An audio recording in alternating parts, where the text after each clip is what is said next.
ضرور ان کو کوئی نہ کوئی مسئلے مسائل دوسرے لوگوں کی وجہ سے بھی ہو سکتے ہیں، تو یہ ان سے نکلنے کی خود کو کوشش کریں. بات چیت کرنا چاہتے مگر ان کی طرف سے ابھی منیمم سی آپ کے لیے انرجی ہے، بہت اسٹرانگ انرجی نہیں آ رہی ہے.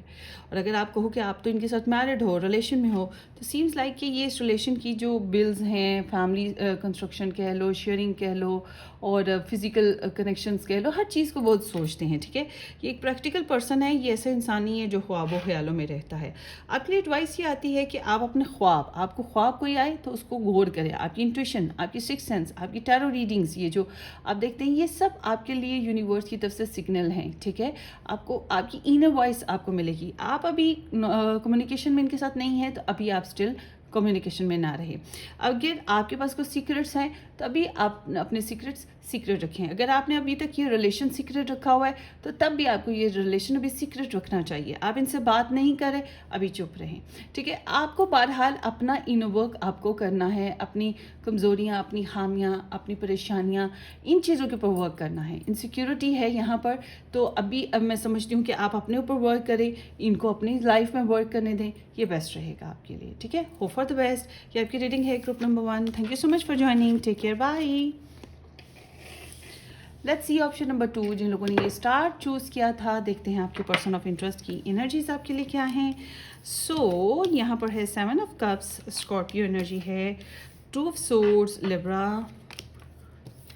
Libra again, Queen of Swords, and Sagittarius, Temperance, with the Sagittarius again. سو آپ کے پرسن کی انرجی کی بات کرتے ہیں کہ یہ انسان جو ہے نا فینٹیسائز بہت کرتے ہیں، ہرٹ ہیں، لاجیکل ہیں. ان کو لگتا ہے آپ بڑے بلنٹ ہو، بڑے اسٹریٹ فارورڈ بات کرتے ہو، یہ بہت زیادہ لوی ڈوی ایکسپریسو آپ کے ساتھ کنیکشن میں نہیں ہیں. مجھے یہاں پر آپ لوگوں کے بیچ میں ان کی انرجی لگ رہی ہے کہ آپ کے ساتھ کمیونیکیشن میں ان کو پرابلم ہے. کھل کے ڈھنگ سے بات نہیں کر پا رہے، یا کچھ فیصلے لینے ہیں تو نہیں لے پا رہے. چوائسیز کی وجہ سے ہوتا ہے بعض دفعہ فیصلے. ڈیسیجن میکنگ میں پرابلم ہوتی ہے. کمیونیکیشن میں کلیئرٹی کا ایشو ہوتا ہے اس وجہ سے. مگر آپ کے لیے بہت سے سپنے، بہت سی خواہشات، بہت سے جذبات رکھیں. ایک تو یہ ایک بزی پرسن کہہ لیں، اس طرح سے ان کی لائف میں ہیومن ٹریفک بہت ہے. مطلب بہت سے لوگوں کا آنا جانا، ملنا ملانا ان کا لائف میں چلتا رہتا ہے. مگر یہ آپ کے لیے سپنے بنتے ہیں، آپ کے لیے خواہشات بہت زیادہ ہیں، کریو ہے، انٹینسٹی ہے، آپ سے ملنے کی خواہش بھی رکھتے ہیں. تو بیٹھے بیٹھے فیری لینڈ میں چلے جاتے ہیں آپ کو سوچ کے نا. مگر ان کی پریکٹیکل اپروچ بہت پور ہے، بہت پور ہے اس وقت. یہ انرجی ہاس ہے. بہرحال ان کا آپ کے لیے کریو ہے. اور جب ہم ان کی بات کرتے ہیں کہ آپ کے ساتھ ڈائریکشن لینا ان کو کلیئر نہیں ہے، کنفیوز انسان ہے. بہرحال یہ آپ کے ساتھ جب بھی بولیں بلنٹ بولیں گے، آؤٹ اسپوکن بولیں گے، اسٹریٹ فارورڈ بولیں گے. یہ تھوڑا سا سیفٹی اور سیکیورٹی کریں. یہ اوور آل میں کہوں گی یا تو ان کی پرسنل لائف میں کچھ ڈیمیجز ہیں جس کی وجہ سے یہ بہت احتیاط کریں، یا پھر آپ کے ساتھ ہی ان کو کچھ ناراضگیاں، کچھ ایشوز ہیں جس کی وجہ سے ان کی انرجی تھوڑی کھینچی کھینچی سی ہے. انہیں پتہ ہے کہ آپ تھوڑے مختلف ہو، انہیں پتہ ہے کہ آپ کے اور ان کے بیچ میں ڈفرینسز ہیں. اب یہ ڈفرینسز کاسٹ، کلچر، ریلیشن شپ، سوچ، بیک گراؤنڈ، کچھ بھی ہو سکتے ہیں. ٹھیک ہے، ڈفرینٹ کانسیپٹس ہو گئے، ایک میرڈ ایک ان میرڈ، یا دونوں الگ الگ میرڈ، کچھ بھی ڈفرینسز ہو سکتے ہیں. تو ان کو لگتا ہے اس ریلیشن میں مکس اپ ہونے کے لیے، اس ریلیشن کو بنانے کے لیے، آپ کے ساتھ کنیکشن میں آنے کے لیے دھیرے دھیرے ہی معاملات چلیں گے. صبر برداشت کرنا پڑے گا، پرسکون رہنا پڑے گا. جان بوجھ کے پریشر نہیں دے سکتے، جان بوجھ کے کسی قسم کی کریشن نہیں کر سکتے. تو یہ سمجھ لیں کہ یہ حالات کے اور واقعات کے حساب سے چل رہے ہیں. اگر یہ یہاں پہ نو کانٹیکٹ ہو تو مجھے نہیں لگتا کہ یہ کوشش کر رہے ہیں کہ نو کانٹیکٹ کو ختم کریں اور کانٹیکٹ میں آئیں. ٹھیک ہے، یہ وقت پہ چھوڑ رکھا ہے انہوں نے، یا آپ کے اوپر چھوڑ رکھا ہے معاملات کو. ابھی فی الحال ان کے انرجی آبزرویشن پہ ہے، آبزرو کریں معاملات کو. کوشش ان کی یہی ہے کہ کیمسٹری بنائیں حالات، واقعات اور آپ کی سچویشن کے حساب سے. ٹھیک ہے، یہ نہیں کہ آپ کے ساتھ انہوں نے پراپر ایک انڈرسٹینڈنگ ہم اور تم ایک دوسرے کے لیے نہیں. یہ ابھی حالات، واقعات اور آپ کی سچویشن کے حساب سے انڈرسٹینڈنگ کرنے کی کوشش کر رہے ہیں، کیمسٹری کریٹ کرنے کی کوشش کر رہے ہیں تاکہ ان کو اپنی اسٹریٹجیز اپلائی کرنے میں آسانی ہو. آپ کے لیے ایڈوائس یہ آتی ہے کہ ابھی آپ کو پریشر برداشت کرنا پڑے گا، اسٹریس کو ہولڈ کرنا پڑے گا، چاہے آپ کی غلطی ہے چاہے نہیں ہے، مگر آپ کو یہ اپنا اوپر برڈن لینا پڑے گا. اوور ورک ہے، انجوائے نہیں کرے، کچھ بھی ہے، آپ کو نارمل رہنا پڑے گا، آپ کو دل کو مارنا پڑے گا، اور آپ کو جو ہے ذمہ داری کے ساتھ اپنے آپ کو جو ہے لے کے چلنا پڑے گا اس کنیکشن میں. یہ سمجھے جتنا بھی پریشر آ رہا ہے ابھی یو شوڈ ہولڈ اٹ. ٹھیک ہے، سو یہ آپ کی ریڈنگ ہے. ہوپ فلی یہ آپ کو ریزونیٹ کرے. اپنی دعاؤں میں یاد رکھیے گا، سبسکرائب کرنا، ویڈیو کو لائک کرنا اور شیئر کرنا بالکل مت بھولے گا. ہم پھر ملیں گے کسی اچھی سی زبردستی ریڈنگ میں. تب تک کے لیے ٹیک کیئر، بائے بائے.